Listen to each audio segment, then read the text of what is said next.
കഴിക്കുക, ചായ കുടിക്കുക, അല്ലെങ്കിൽ യാത്രയിലോ അല്ലെങ്കിൽ മറ്റു കാര്യങ്ങളൊക്കെ ആണെങ്കിൽ എവിടെയെങ്കിലും പോയിട്ടില്ലാതെ അന്ന് പരസ്യമായി ഇത്തരം നടത്തൽ അത് ഇസ്ലാമിക ഷിആറിനെ അഭിമാനിക്കുന്നതിന്റെ ഭാഗം കൂടിയാണ് എന്ന് ഓർമ്മപ്പെടുത്തുകയാണ്.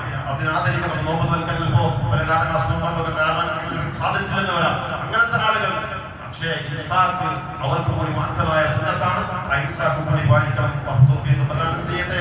അതുപോലെ റമളാനിലെ 27 രാവൊഴിച്ച് കഴിഞ്ഞാൽ ബാക്കിയുള്ള ദിവസങ്ങളെക്കാൾ ഏറ്റവും കൂടുതൽ ജനങ്ങളെ നരകമോചനം നടത്തുന്ന ദിവസവും യൗമ അറഫയാണ്. മുഹമ്മദ് റസൂലുള്ളാഹി സ്വല്ലല്ലാഹു അലൈഹി വസല്ലം. അതുപോലെ ഒരുപാട് പ്രത്യേകതകൾ അറഫ ദിവസത്തിനുണ്ട്. അതിലേക്ക് ഉപരി മാനവ മൈത്രിയുടെ ലോകത്തെ ഏറ്റവും വലിയ പ്രഖ്യാപനം മുഹമ്മദ് റസൂലുള്ളാഹി സ്വല്ലല്ലാഹു അലൈഹി വസല്ലം വഹിച്ച അവരുടെ തഹജ്ജുദുൽ വദാ എന്നറിയപ്പെടുന്ന വിടവാങ്ങൽ പ്രഭാഷണം നടന്നതും അതേ ദിവസമാണ്. അതിനെക്കുറിച്ചൊക്കെ പലപ്പോഴും വിശദീകരിച്ചതായതുകൊണ്ട് മനുഷ്യടക്കമുള്ള വൻപാപങ്ങളെ കുടിച്ചു കൂടിയ ദിവസമാണ്. കുലപ്പകകൾ, പരസ്പരമുള്ള വിദ്വേഷങ്ങൾ എല്ലാം ഞാൻ എന്റെ ഈ കാലിന്റെ താഴെ ഈ അറഫ മണ്ണിൽ ഞാനിവിടെ കുടിച്ചു കൂടുകയാണെന്ന് ഹബീബ് റസൂലുള്ളാഹി സ്വല്ലല്ലാഹു അലൈഹി വസല്ലം അവിടുന്ന് 14 നൂറ്റാണ്ടുകൾ കുടിച്ചു കൂടിയതിനെ വീണ്ടും പല പേരിലും, ലീസ് എന്ന പേരിലും, ലോൺ എന്ന പേരിലും, പുതിയ പലതിന്റെ പേരിലും കുത്തിപ്പൊക്കി കൊണ്ടുവരുന്നവൻ നോമ്പൊക്കെ വെറുതെ നോൽക്കുകയാണ് എന്നാണ് എന്റെ അഭിപ്രായം. പാപത്തിൽപ്പെട്ടതാണ് മനുഷ്യ. അതിന് ഏതൊക്കെ ന്യായീകരണങ്ങൾ കൊണ്ട് ഓട്ടയടിക്കാൻ ശ്രമിച്ചാലും അത് വലിയ നന്മയാണ്. അല്ലിനെ എന്തൊക്കെ ന്യായീകരണങ്ങൾ കൊണ്ട് ഓട്ടടിച്ചിട്ട് എന്താ കാര്യം? അതുപോലെ മനുഷ്യത്വം വലിയ സംഗതിയാണ്. എന്റെ പിതൃവ്യൻ അബ്ബാസാണ് ഈ കാണുന്നത്.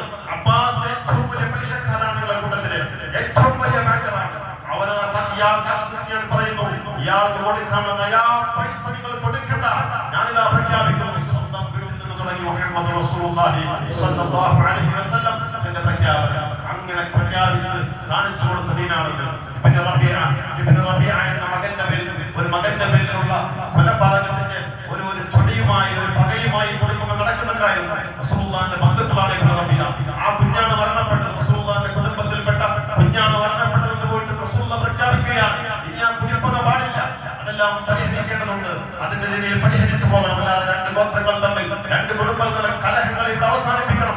ഇന്നത്തോടുകൂടി നീ ഇല്ല എന്ന് മുഹമ്മദ് റസൂലുള്ളാഹി സ്വല്ലല്ലാഹു അലൈഹി വസല്ലം എല്ലാം റസൂലുള്ളാഹി അവസാനിപ്പിച്ചു പോയിട്ടും പിന്നീടും റസൂലുള്ളാഹിന്റെ അനുയായികൾ എന്ന് പറയുന്ന നമ്മൾ തന്നെ അതൊക്കെ സമൂഹത്തിൽ അതിന്റെ പേരിൽ നമ്മളൊക്കെ പത്രങ്ങളിൽ അടിപൊളിക്കുകയും കേസുകളും അതിന്റെ ഇതിന്റെയൊക്കെ പിന്നാലെ പോവുകയും ചെയ്യുന്നത് വളരെ ദാരുണമാണ്. റസൂലുള്ളാഹിനെ സങ്കടപ്പെടുത്തുന്നതാണ്. റസൂലുള്ളാഹിന്റെ ദീനിനോട് ചെയ്യുന്ന ദ്രോഹമാണ് എന്നുകൂടി ഓർമ്മപ്പെടുത്തിക്കൊണ്ട് ഞാൻ എന്റെ വാക്കുകളും വിരാമം കുറിക്കുന്നു. അല്ലാഹു സുബ്ഹാനഹു വ തആല ഈ ദിവസത്തെ ആദരിക്കാനും ബഹുമാനിക്കാനും തൗഫീഖ് ചെയ്യുമാറാവട്ടെ. പ്രത്യേകിച്ച് അറഫ ദിവസത്തിന്റെ